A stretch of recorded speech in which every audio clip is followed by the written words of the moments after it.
pangalandakan yung pagmumukha ng isang suspect na may warrant. Sana man lang sa medyo malilim-lalim naman. Sana man lang sa yung mga rape, kidnapping. Oh, di ba? Pwedeng magpahiya. Rape, kidnapping. Bakit? Kasi yun yung mga gusto niyang ipahiya. Kung bawal magpahiya ng akusado, bawal yan. Kahit rape, kidnapping yan, murder yan, o kahit anong heinous crime, dapat bawal pa rin. Bakit? Senator Raffy Tulfo, senator ka pa naman, nakakahiya ka. Senator ka pa naman, nakakahiya ka. Senator ka pa naman, nakakahiya ka. Because of the presumption of innocence. Okay mga kapengyo ko, at today meron na naman tayo napakainit na reaction video na kung saan kagabi lamang ginawan ko nga ng reaction video eto ngang pag-alma ni Mon Tulfo na kilalang kapatid ni Raffy Tulfo at nila Ben Tulfo. Sa madaling salita, Tulfo Brothers. Iulitin ko mga kapengyo bago natin simulan itong video na to, respeto po sa Tulfo, nire-respeto natin yan mga yan. Idol natin yan mga yan. Ang atin lang kahapon, kaya ako po pinaliwanag yon sa aking vlog dahil labas na kasi sila doon mga kapengyo Kumbaga sila na nga nagsabi no, maliit na bagay lang pinatulan pa. Pero ang masakit po kasi dito ay naargabyado po etong si La Makagago dito, na kung saan makikita nyo kay Makagago WhatsApp men yung mga nilalabas niyang video about nga dito sa mga araw-araw na pag-live ni Norman Mangusim at binabanatan ang kanyang asawa, ang kanyang pamilya at ultimo si Makagago. Even though na nagbabanatan silang dalawa, Makagago versus FLM, dapat silang dalawa na lang Pero ang masakit po dito, may nadadamay po, may nasasagasaan no, na pamilya. Katulad na lang ng pamilya ni Makagago at lalong-lalo na sa kanyang asawa. Lopez yung asawa niya, kilala nga yun. Wala akong pakialam kay Lopez yan, okay kasi sino-sino pa yan. Lopez. Samp ko yung mukha mo Mababaeng diskada, diskada ka kung sino-sino sa'yo. Ikaw, ano nagawa mo? Kumain ng buhat, tumihaya, magpakadasyada. Ikaw, drugs, di ba? Yosi, alak, pagkain, bulok na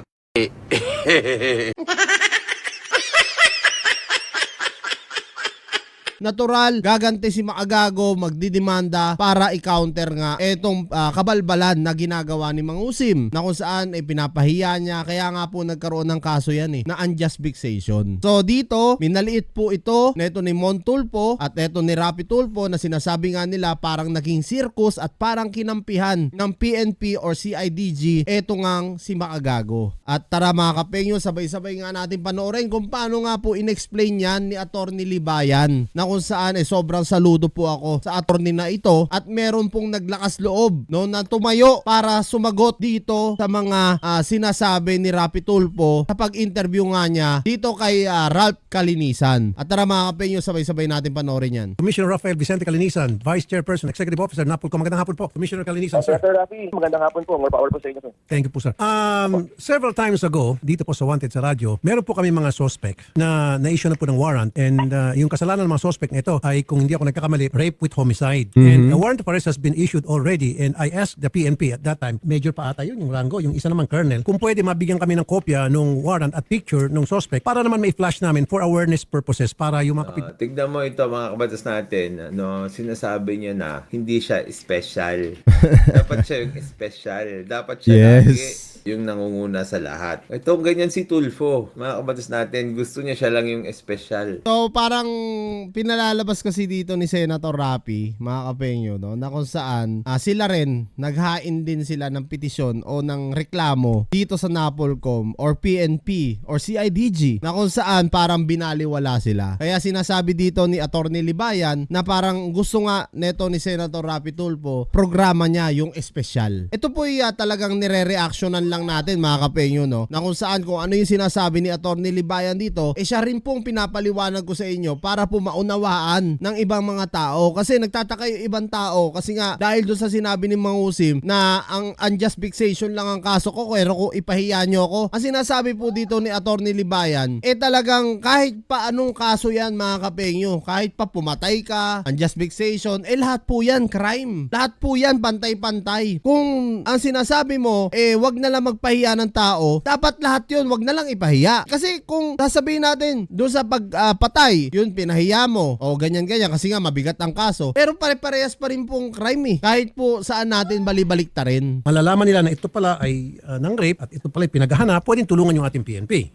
At ang sabi po ng PNP, meron daw utos, hindi ko alam kung galing sa Napolcom to or sa Kamkrami lang, na bawal daw magbigay ng pagkakakilanlan ng sinumang suspect hanggang Ayun, hindi pa oh. raw po nakukonvict sa korte. Bago Sagutin po mo. sa pandinig ko yan, Sir Rafi, Idol Rafi, bago po sa pandinig ko. So, if you would indulge, ibigin niyo po sa akin yung pong warrant po na hiningi po ninyo, yung pong pangalan, yung detalye, we will provide you the details po, Idol. Okay. Kaya ako muna sabi yan kasi kumalat po sa social media and some people came to me and asked me those questions na bakit ganon. Meron po kasi, I'm not gonna mention the name of the guy. I think ano siya, vlogger siya. Oh, friend mo yun dati. Hinahanap ko nga yung video eh. Basta nalaman ko yun. May nakita ko doon na nagsalita kayo tungkol sa kanya. May kayabangan nga siya, kung tutusin, maraming asal sa kanya. Pero I think it was uncalled for na ginawa po ng CIDG na binalanda yung pagmumukha niya at pinabayaan pa yung complainant na pagmumurahin siya at insultuhin siya. Samantalang yung kanya pong kaso ay unjust vexation lamang na napakababaw. Ayun, no? Mga kapenyo, rinig nyo naman, no? Sinabi ni Rapi Tulfo rito, napakababaw nga lang daw ng unjust vexation. Oo, alam naman natin, mababaw lang talaga na kaso yan. Pero at the end of the day, same pa rin po yan na crime eh. Lahat po yan. Kahit mapa-rape, yun nga, murder. Dapat na lang, lahat na nga lang, no? Gaya ng sabi nga ni Atty. Libayan, dapat na lang. Wala na lang pahiyain na tao. 'Di ba? Para pantay-pantay lang. Kasi kung sabihin natin yung pumatay sa susunod na herenasyon, yun ang ipahiyain. May mga magrereklamo na naman yan. O bakit ito, ganyan pinahiya, bakit ito sa ganito, hindi, 'di ba? Ganun po. At pinayagan po ng CIDG yun. Senator Rafi, po At tingnan natin yung sagot. Pero sinabi ko naman sa inyo, ako rin, hindi ko rin gusto naman yung nangyari na yun sa totoo lang. Tama, yes. Pero syempre, alam naman natin yung dahilan ni Rafi Tulfo dito, makikisaw-saw lang. put it in context. Actually, kahapon po, I was just in the Senate. I was just nga po with Senator Erwin. Nagbibidan nga po kami na a few years ago, 5 years ago, inuli rin po yung same person po na ito, ng NBI po naman. At marami po naloko mga OFW po ito at kasama po si Senator Erwin sa tumulong sa pag-aresto nito. And that guy was also presented. We understand na ang dating po sa tao ay unjust fixation po ito, unjust fixation lang ito.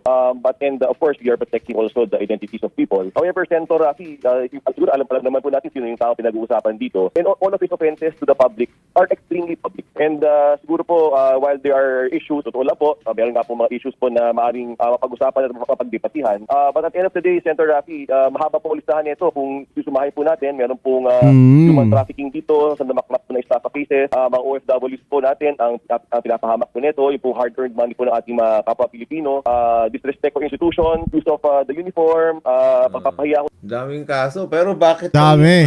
rape tsaka murder, kasi syempre, mga kabatas natin, hindi na lang ako magpapaliwanag, siya na lang. Sige, tuloy natin. Sa mga police, even NBI, even the LTO, and even the use of the name, the use of Okay. her name is actually fraudulent. Commissioner, I hear you. Bakit mo puputulin? Pinagpapaliwanag ko, tapos puputulin mo. Uy, protector ka talaga. Protector ka talaga. Protector ka talaga.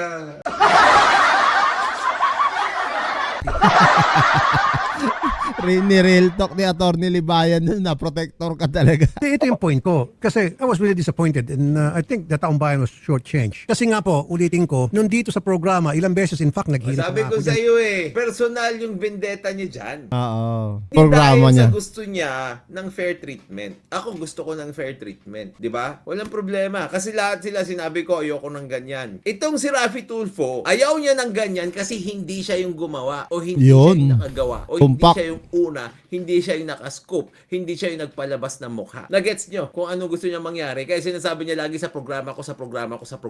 Oo. Yun na, kitang-kita na yung basihan mga kapenyo, no? Na kung saan, kita nyo naman, pinabayaan lang ni Atty. Libayan na magsalita silang dalawa ni Rap Calinisan at Senator Rapi Tulfo at pinakikinggan nga lang ito na ito ni Atty. Libayan at hanggang sa marinig nga niya na lagi na nababanggit dito yung programa. At malamang sa malamang may punto rin naman si Attorney Libayan na talagang baka gusto nga niya no na doon sa programa niya sana pinalabas eto ang pagpapahiya dito kay Kulaong. Pero mga kapenyo, sa kabilang banda may punto rin naman etong si Rapi Tulfo na kung saan yung sa pagpapahiya dito kay Kulaong, medyo ano nga naman talaga, medyo talagang sobra pong napahiya yung tao. Alam natin may butas din o may mali rin doon sa pagkakataon na yon, pero mga kapenyo naman, hindi naman kailangan sausawan na o palakihin yung issue eh. 'Di ba? Kumbaga napakaliit na bagay lang din naman talaga niyan kung tutuusin.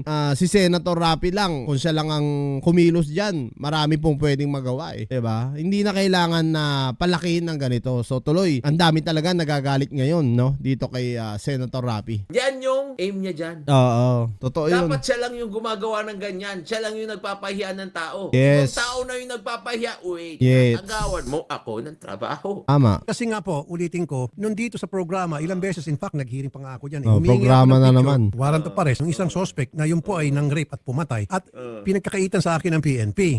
Sabi Now- ko sa inyo, yun ang gusto niya mangyari dyan eh. Ako lang ang magpapahiya ng tao. Kayo, hindi kayo magpahiya. Pwedeng magpahiya ng tao. Tulad ng sinabi ko, consistent ako, okay? Ayoko nagpapahiya ng tao. Kaya nga unang-una pa lang, yung nangyari kay Norman Mangusin na yun, sabi ko sa inyo, hindi ko gusto yun.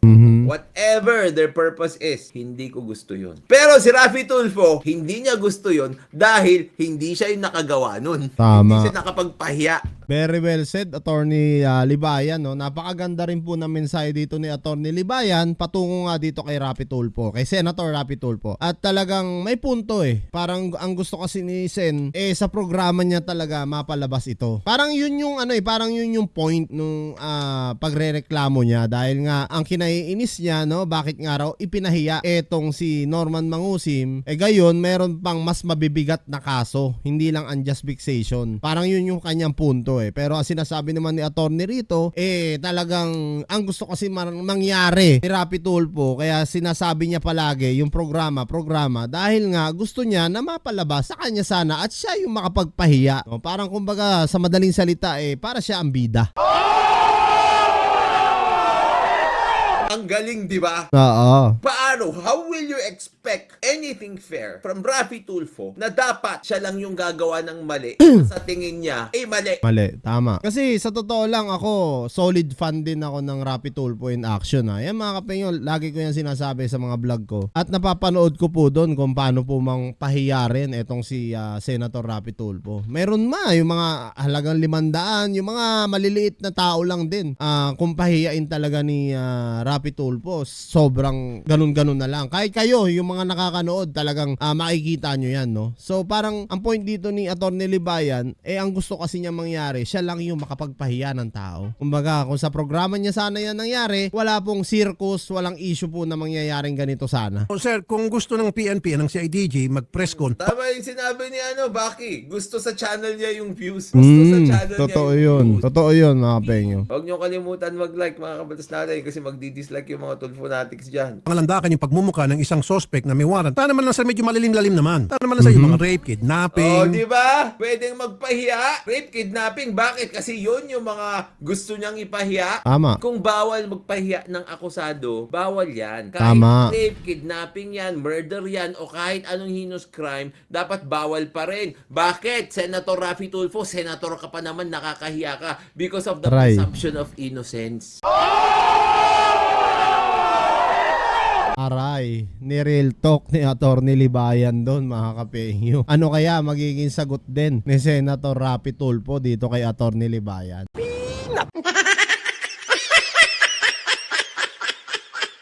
Na kung saan bawal pala magpapahiya ng tao, kahit anong crime pa yan. Kahit ano pa yan, basta crime, no? Kung rape, unjust vexation, homicide, murder, 'di ba? Dapat pantay-pantay. Kung bawal magpapahiya, ganun na lang yung gawing rules. Kasi gaya nga nasabi ko kanina, meron din naman si Senator Rapi Tulfo na napapahiya sa kanyang programa ng mga maliliit lang din na tao. bakit ngayon etong ang pag-interview niya kay Commissioner Ralph Calinisan, sinasabi niya rito na unjust vexation lang yan, bawal din yung ginagawa nyo. So kung butasan lang ang mangyayari rito mga kapenyo, marami rin pwedeng ibutas sa programa neto ni Senator Rapi Tulfo. Ito po ulitin ko respeto po ulit sa Tulfo Brothers, mga idol ko po yung mga yan, pero at wala po tayong galit. Ito po yung opinion ko rin at talagang medyo nainis din talaga ako. Hindi medyo, nainis din ako dahil nga sa pag-post din neto ni Mon Tulfo. Doon po nagsimula hanggang sa sumama na rin itong si Senator Rapi Tulfo. Okay naman yung butas na nagawa nila na talagang pangit nga naman din talaga yung pagpapahiya kay Norman Mangusi. Medyo talagang overkill din naman talaga. Kumbaga sobra po napahiya rin talaga yung tao. Pero kung bawal pala magpahiya na sinasabi nga ni Atty. Libayan, dapat na lang lahat bawal kasi pare-parehas pong crime yan. So yan mga kapenyo, kung kayo nga ang tatanungin ko, kayo na lang pong bahala. Magkomento dyan sa ibaba at kung ano rin po yung opinion nyo, lubos ko pong tatanggapin yan. Lahat tayo may mga sariling opinion, lahat din tayo may freedom of speech, lahat tayo pwede magsalita dito. Ang pagkakaiba lang, kanya-kanya po tayo opinion. Yan mga kapenyo, comment nyo na lang down below at kita-kita na tayo sa mga susunod kong reaction videos.